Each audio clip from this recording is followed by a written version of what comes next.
seperti apa sih pembelajaran bermakna itu. Mungkin nanti bisa sebutkan juga indikator-indikatornya yang dikatakan pembelajaran bermakna itu yang bagaimana. Dan menurut saya nih, pembelajaran bermakna itu adalah pembelajaran yang tidak hanya berdasarkan teori saja, tidak berdasarkan pada teks, tapi juga memberi dampak pada siswa. Jadi siswa mengalami apa yang seharusnya.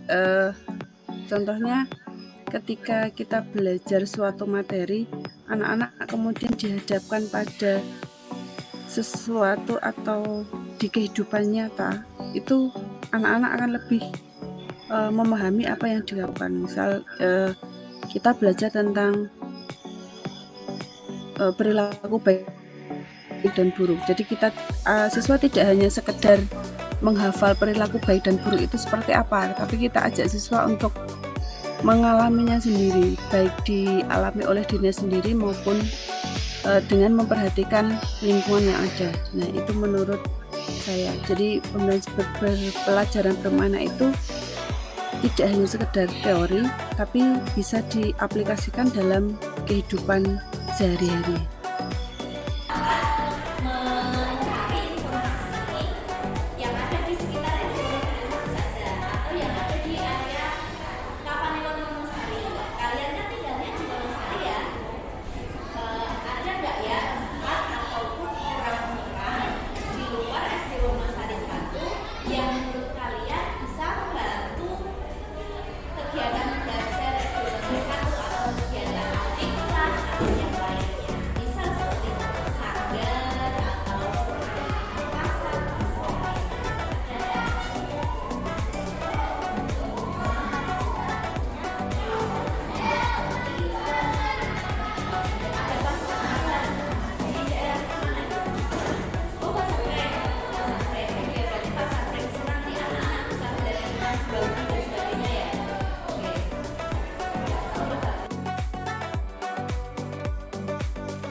Dengan melibatkan orang tua, melibatkan profesi tertentu mungkin, atau melibatkan guru kunjung, itu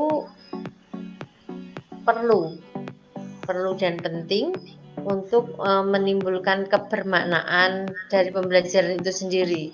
Misalnya ketika kita akan belajar tentang pengolahan sampah misalnya. Nah, kita kemudian menghadirkan orang tua murid yang misalnya dia orang tua itu memiliki kemampuan dalam hal membuat pupuk kompos. Nah, kita bisa mengajak anak-anak kita ke tempat di mana wali murid yang biasa mengolah menjadi pupuk kompos, atau mereka bisa kita undang ke sekolah untuk memberikan baik materi maupun teori maupun praktik secara langsung, sehingga ini anak-anak akan mengalami secara langsung proses pembuatan pupuk kompos misalnya ini dari ahlinya, tidak sekedar dari membaca buku atau dari teori-teori yang ada di buku. Ada informasi tambahan atau bagaimana, tapi ada semacam kegiatan yang dilakukan anak, sehingga dari teori dari materi yang kita berikan, kemudian dari informasi atau dari kegiatan yang kita lakukan di luar, anak-anak mendapatkan pengetahuan lain di luar, itu ada semacam penguatan dengan anak-anak melakukan suatu kegiatan, bisa berupa tantangan atau proyek yang bisa dilakukan siswa di kelas yang lain, di waktu yang lain gitu.